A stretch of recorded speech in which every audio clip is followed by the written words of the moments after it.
예수님의 소문이 두루 퍼지면서 당시 옥에 갇혀있던 세례 요한에게까지도 그 소식이 들리죠.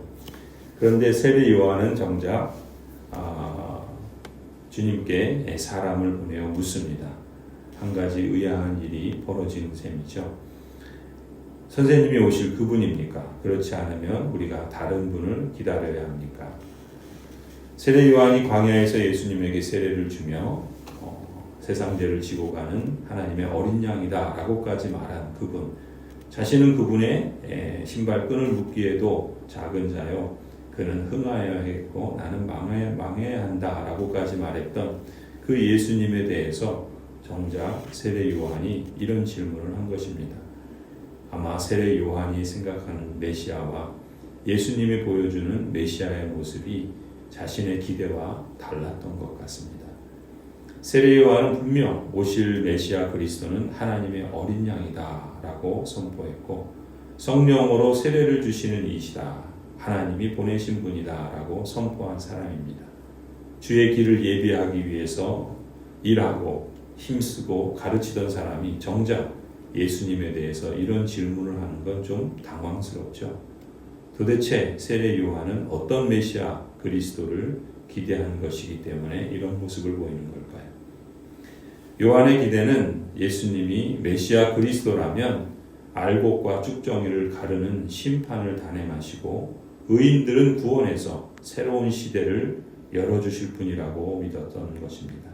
하지만 세례 요한이 들은 소식은 예수님은 그저 병든 사람을 고쳐주시고 심판받아 마땅한 죄인들과 오히려 식탁을 함께 하신다는 그런 소식들이었습니다. 그래서 감옥에서 묻는 거죠. 오실 그 메시아가 당신입니까?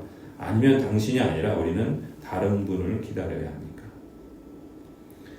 세례 요한의 태도는 바리새파 사람들이나 여느 종교 지도자들과 같은 그런 불신의 태도는 아닙니다. 오히려 하나님께 정직하게 묻는 것입니다. 다만 메시아에 대한 그의 이해가 부족했던 것이죠.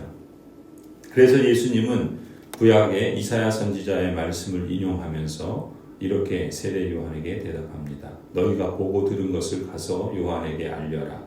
눈먼 사람이 다시 보고 다리 저는 사람이 걷고 나병 환자가 깨끗해지고 귀 먹은 사람이 듣고 죽은 사람이 살아나고 가난한 사람이 복음을 듣는다. 예수님께서 인용하신 이 말씀은 이사야 35장 4절에서 6절 말씀입니다. 굳세어라, 두려워하지 말아라. 너희의 하나님께서 복수하러 오신다. 하나님께서 보복하러 오신다. 너희를 구원하여 주신다 하고 말하여라. 그때 눈먼 사람의 눈이 밝아지고 귀 먹은 사람의 귀가 열릴 것이다. 그때 다리를 절던 사람이 사슴처럼 뛰고 말을 못하던 혀가 노래를 부를 것이다. 이사야 선지자를 통해서 보내주실 메시아 그리스도에 대한 예언, 이 말씀의 성취자가 바로 예수 그리스도 자신이심을 세례 요한에게 일깨워 주시는 것입니다. 예수님께서는 세례 요한의 무지와 혹은 그가 오해하고 있던 것, 그래서 거기서 비롯되었던 이 정직한 질문에 대해서 오히려 세례 요한을 꾸짖기보다는 온전한 이해로 이끌어 주시는 것이죠. 그러면서 23절에 나에게 걸려 넘어지지 않는 사람은 복이 있다라고 말씀하십니다. 예수님은 십자가를 앞두고 반대하는 사람들이 꼬투리를 잡으려는 질문에 대해서는 오히려 침묵하셨죠.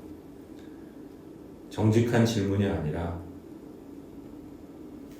꼬투리를 잡고 또 반대를 하고 또 거기에 그렇게 부정적인 그러한 모습을 보이는 사람들에게 대해서는 예수님은 침묵하십니다.